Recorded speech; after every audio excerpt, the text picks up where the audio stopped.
My best friend claims my boyfriend took advantage of her while she was drunk, but he says she's lying and now I don't know who to believe.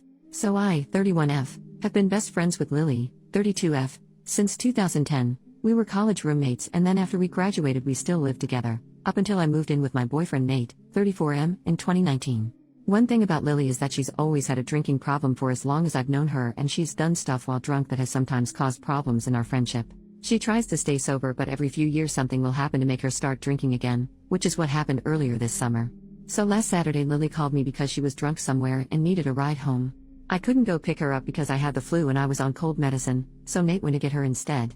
A couple of days after that I started noticing that Nate was being weird with his phone. Normally he leaves it out on the coffee table if we're watching TV or whatever, but he started putting it face down so I couldn't see what notifications he was getting. My first thought was that he was trying to plan a surprise, and because of the timing I thought that maybe Lily was helping him. Yesterday I saw Lily and I told her that Nate was being sneaky all of a sudden and asked her if he said anything about maybe proposing soon. She asked me if I looked through his phone and I said no. Lily started crying and told me that she and Nate hooked up in his car the night that he came to pick her up. Her excuse was that she was really drunk and didn't fully know what she was doing. She said she'd been texting him since, telling him that he needed to tell me what happened or else she was going to. I asked Lily to show me the texts, but they were all in Signal, which deletes messages after a day, so all I could see was that she and Nate had a chat thread but nothing that they said. I told her to text Nate in front of me so I could see what he said, and she did, but we got no read receipt and so no response at all, so it didn't prove anything. I asked Lily if she was sure she wasn't so drunk that she maybe imagined it or thought a dream was real, and she absolutely lost her cool on me and said that she knows that she's horrible when she drinks but that she's not freaking delusional and she doesn't make crap up. She said that I could believe her or not and it's my choice, but she was telling me the truth. I said I needed to go home and talk to Nate. So when I got home I confronted Nate with what Lily had said, and he acted shocked and denied that anything like that had happened at all and said he didn't know why she'd think so or say so. He said that he had just given Lily a ride home and the only thing that happened was that they talked about how he and I had been together for a long time and how we should get married already. He admitted they were talking on Signal the next couple of days, but he said that it was about exactly what I thought, that he was asking her about engagement rings and what kind of proposal I would want. Nate replied to Lily's message from before asking her if she made up a story about them hooking up to not ruin the surprise about his proposal, and she texted him back that there was no proposal and to stop playing dumb. So then Nate called her pretending like I wasn't in the room and told her that she needed to stop whatever she was trying to do because we were on the verge of breaking up and he'd rather just have the surprise be ruined, but Lily just kept telling Nate to stop lying until he got angry and hung up on her. I really didn't know what to think and I still don't. Right now Nate is really upset and not really talking to me much. He says that it's bad enough that Lily acted insane and ruined his plan to propose, but it's even worse that I believed her lies even a little and would think that he would ever cheat on me. Lily texted me saying she was sorry, but otherwise I haven't talked to her either. I don't want to think that Nate would cheat on me or that he'd take advantage of Lily if she was that drunk, but I feel like I can't be 100% sure because I've known Lily for 13 years and I also just can't believe that she'd lie to me about something this important. And I know that she does have a drinking problem, so I can believe that she'd sleep with my boyfriend if she was drunk out of her head. She's done some pretty awful things in the past when she's been drunk. I don't want to wrongly accuse Nate of something he didn't do, but I don't want to be an idiot. Edit. I'm not sure what I expected coming here, but I think what I initially wanted was just a sounding board for who sounded more believable. But someone gave me the tip that you actually can recover messages from Signal, so when I have a chance later tonight, I'm going to try to do that to see if I can get some actual proof of what happened. But so far I haven't talked to anyone else about this though. I really just don't want to spread around what did or didn't happen to the rest of my friends or family without actually knowing for sure. Relevant comments. What else has Lily done to you while drunk? OP.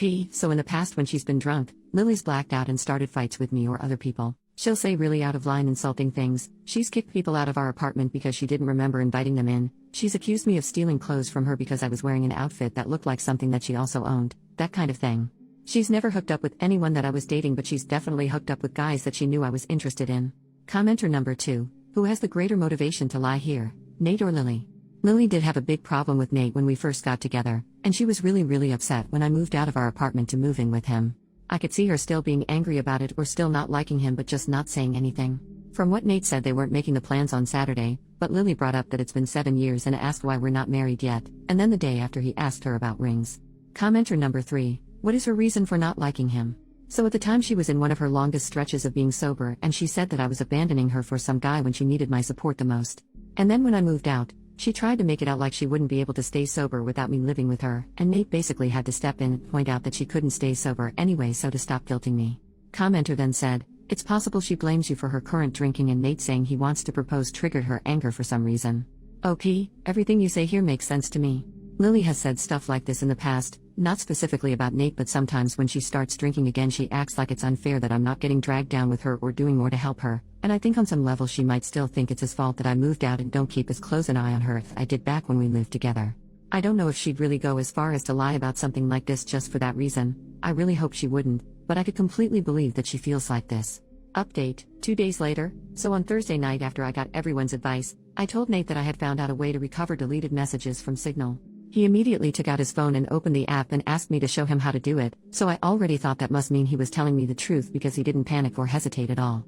Which was good, because when I tried to download Signal on my old phone, it turned out that it's too old to support the current version of the app, so it wouldn't work.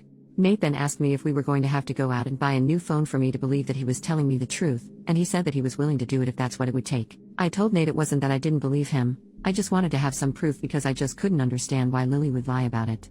Nate said that she would lie about it because she's a freaking crazy drunk bitch and there's literally no way for a non-crazy person to understand why she would do anything, and once the messages proved that he didn't ever want me talking to her again. Then he said to get up because if we were going to go to the Verizon store we had to get there before it closed. By then I completely believed Nate anyway, so I told him we didn't have to go anywhere or get a new phone and that I believed him, and I knew he didn't cheat on me and that he would never do that.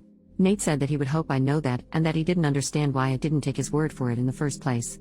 I started trying to explain why I didn't want to just immediately dismiss what Lily had said happened, but Nate said that he really couldn't listen to that right now. I said that was fair and agreed that I would cut Lily off, but that first I wanted to try to get her to admit that nothing happened. Nate said fine, but to call her with my phone on speaker because he thought he also deserved to hear her admit that she was lying. So I called Lily and I said the same thing to her that I said to Nate, that I figured out how to recover deleted messages on Signal. She asked me why I would need to do that, so that was when I knew for sure that she was definitely making it up and not just confused somehow. I said it was because I wanted to have proof of what she and Nate talked about. Lily asked me if I saw their messages, so I lied and said yes. After that Lily just went silent until finally I asked her if she was going to say anything. Then she asked me if that meant that we were engaged now. So then I really just lost it on her and screamed at her, asking her if she was serious and what the hell was wrong with her, and how could that possibly be all that she had to say. Lily started screaming back, telling me to calm down and about how obviously I never believed her anyway because it's not like we broke up over it. I was crying by that point and because of that I couldn't really say anything else, so then Nate told Lily to go screw herself and to never ever contact either one of us ever again and hung up on her. A minute later Lily sent me a completely unhinged text that I'm quoting here verbatim. "Courtney, you are supposed to be my friend for life. You are supposed to be there for me. You are supposed to be my person. But then you meet Nate and now you only care about Nate. Everything is about Nate. Tell me why Nate comes to pick me up when I call you? I called you, not your precious Nate. I only want you to see how messed up this is, but do you? No, of course you don't. Of course you choose Nate over me like you always do and like you always will. You pretend to care about me, but I can see you don't care. It is pathetic, Courtney. You are a pathetic woman who would choose a man over a friend. But since you can't say it yourself, I will. Since you have to have your sweet perfect little baby Nate do it for you, I will. Goodbye, Courtney. Is that what you want? Goodbye forever. I hope you freaking got what you freaking want."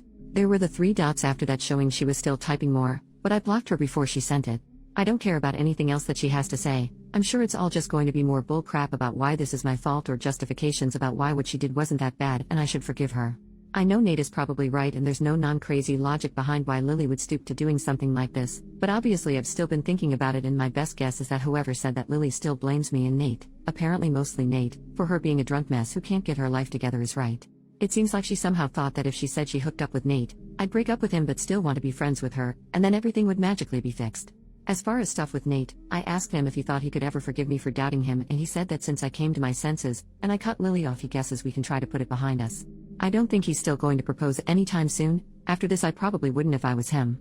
And from what Nate said, he didn't actually do any planning yet other than asking Lily about rings and if I think a public proposal was tacky or not. All he was doing so far was trying to get ideas without me knowing he was talking to her about it.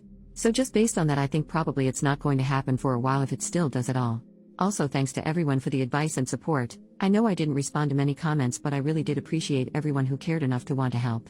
New update, 1 year later. I haven't logged into this account for about a year, but I got a few messages asking for an update, so here it is. I'll keep it as short as I can. Unfortunately I have nothing good to report. It turned out that whatever was going on with Lily that caused her to make false accusations about Nate was the beginning of some kind of a psychotic break. After I blocked her she made a whole bunch of fake accounts and started sending me completely unhinged crap about how I ruined her life and threatening to get revenge on me and Nate. This went on for literally months with her sending me dozens of messages a day. I found out from other friends that she was making multiple posts on Facebook every day that were semi-coherent rants about how much she hated me and how I was evil and ruined her life intentionally.